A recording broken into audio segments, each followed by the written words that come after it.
Well, I think that's pretty incredible. And as soon as we come back from our break, we're going to talk more with Miss Destinee and her journey and how she's living her best life.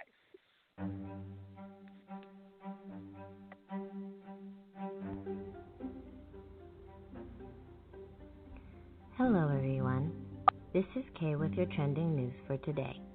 According to the CDC.gov website, if you have a fever, a cough, a headache, fatigue, difficulty breathing, or other symptoms, you might have COVID-19. If you think you have contracted this disease, contact your health provider and keep track of your symptoms. This has been Kay with your trending news. Be careful and stay safe.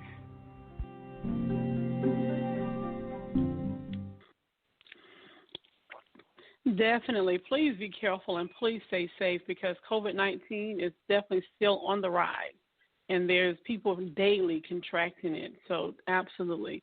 Back to you, Miss Destinee, and we're going to go out to you, Corinne, for any questions that you have for Miss Destinee at this time. Corinne, how are you? I'm well. I do want to second one thing that Tawanda said. You are always very upbeat, and I admire that about you. You're always positive, and you always just sound so pleasant and happy. Thank you. How long did it take for you to make the decision that your guy was the one for you, and that he was genuine? I'm still, I'm still pondering it.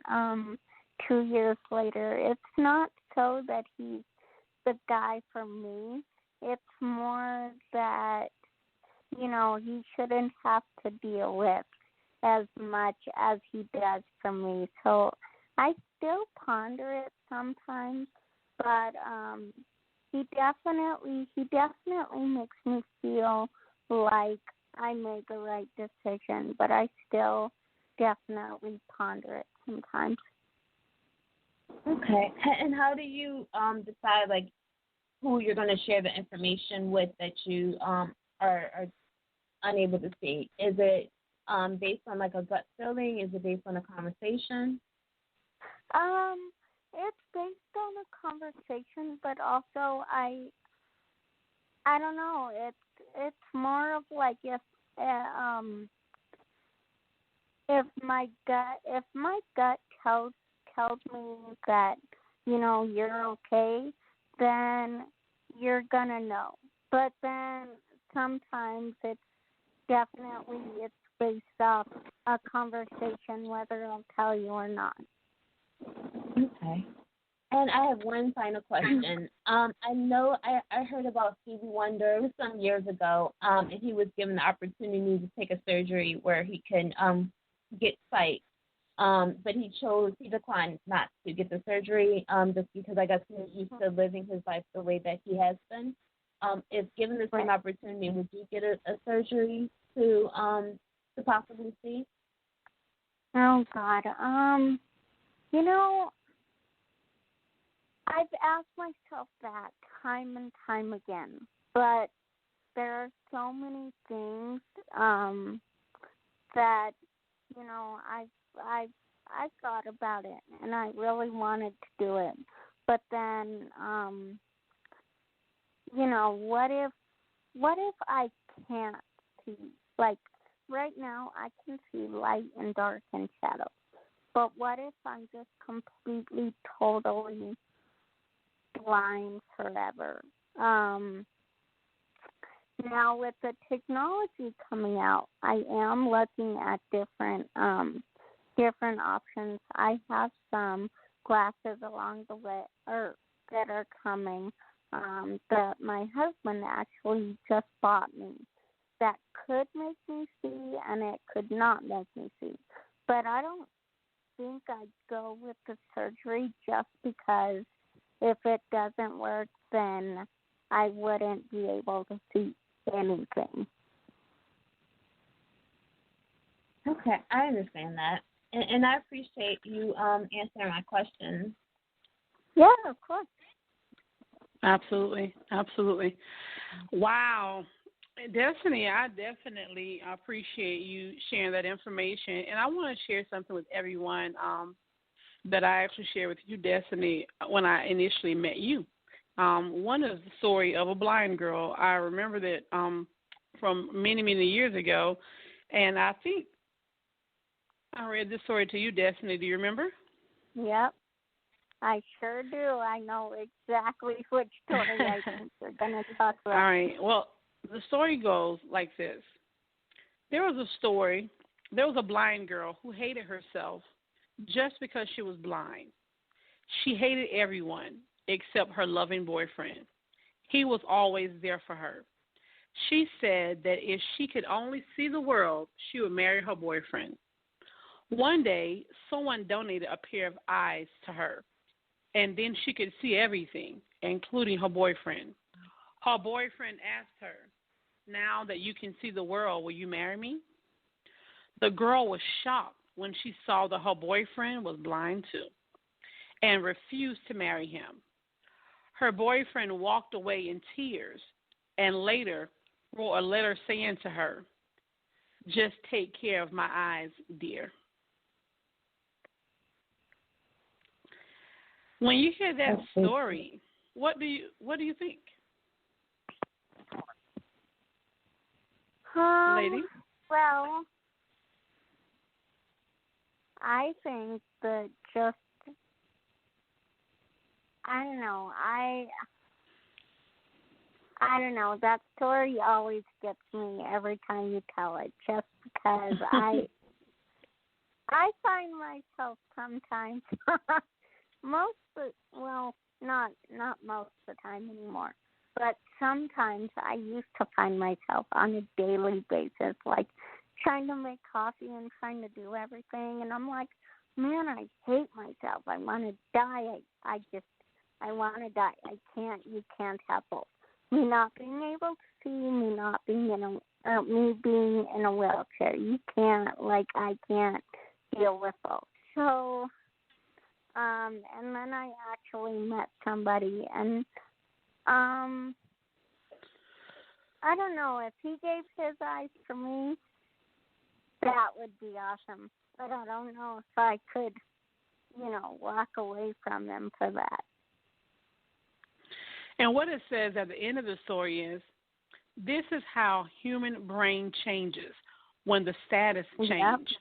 Only a few remember what life was before and who's always been there, even in the most painful situations. Life is a gift.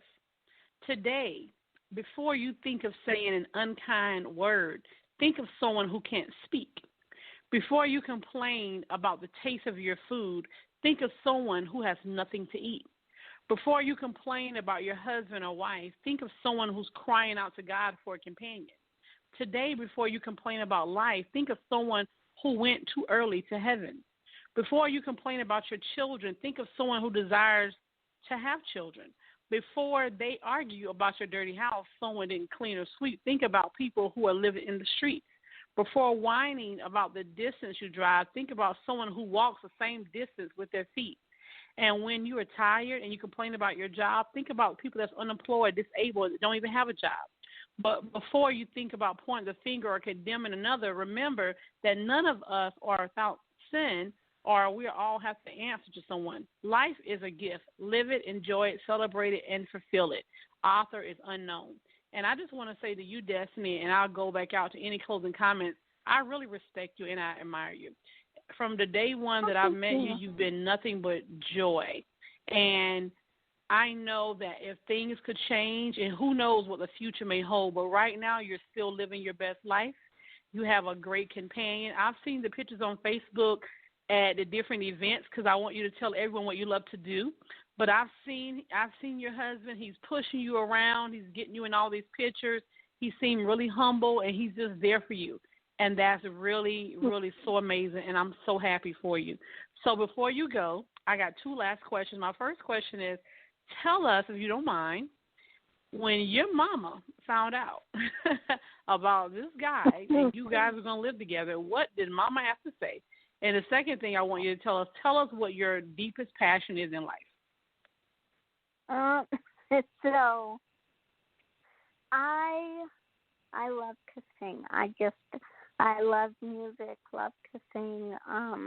I really don't know where I would be without any music. This COVID thing is really hard on me because I go to all these concerts and I go to karaoke and I love music. When my when my mom found out, wow, are you sure you want to go down that road?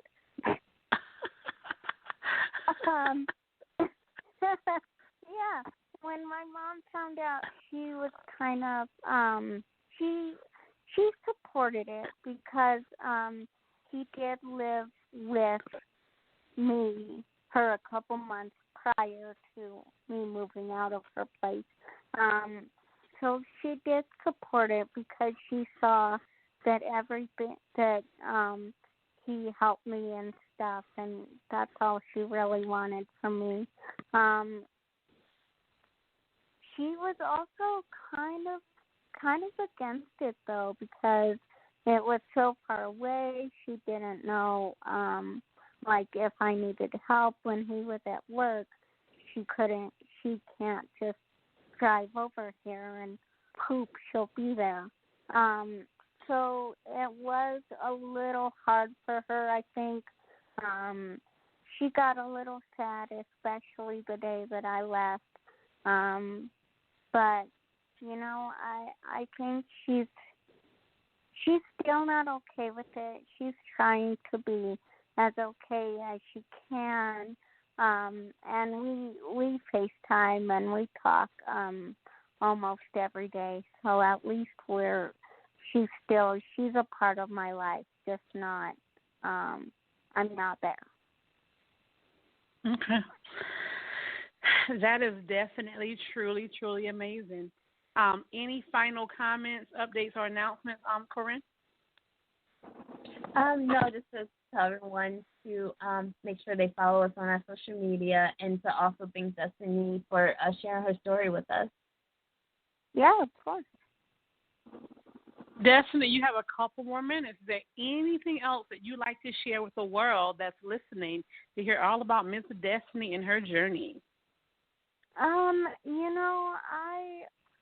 would just always like to say that, I got bullied a lot in school for, being blind, not being able to see, and definitely not being able to walk.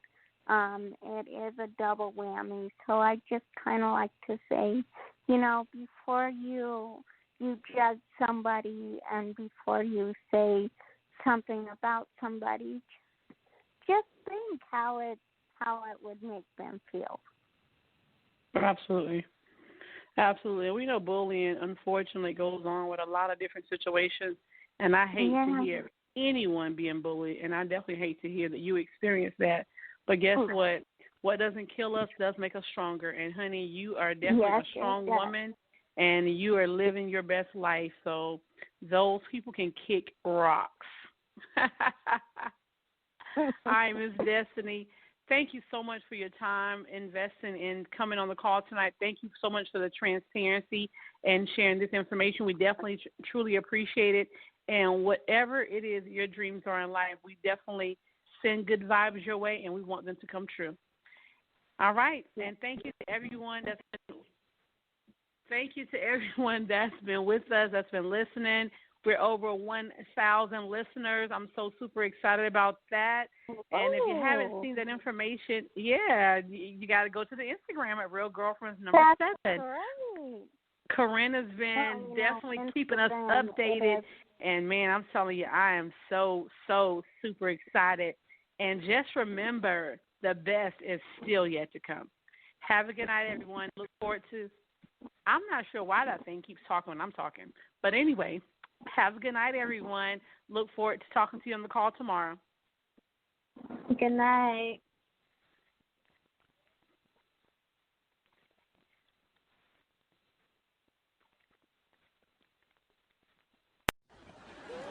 Thanks for listening to yet another great episode of The Real Girlfriends Across America.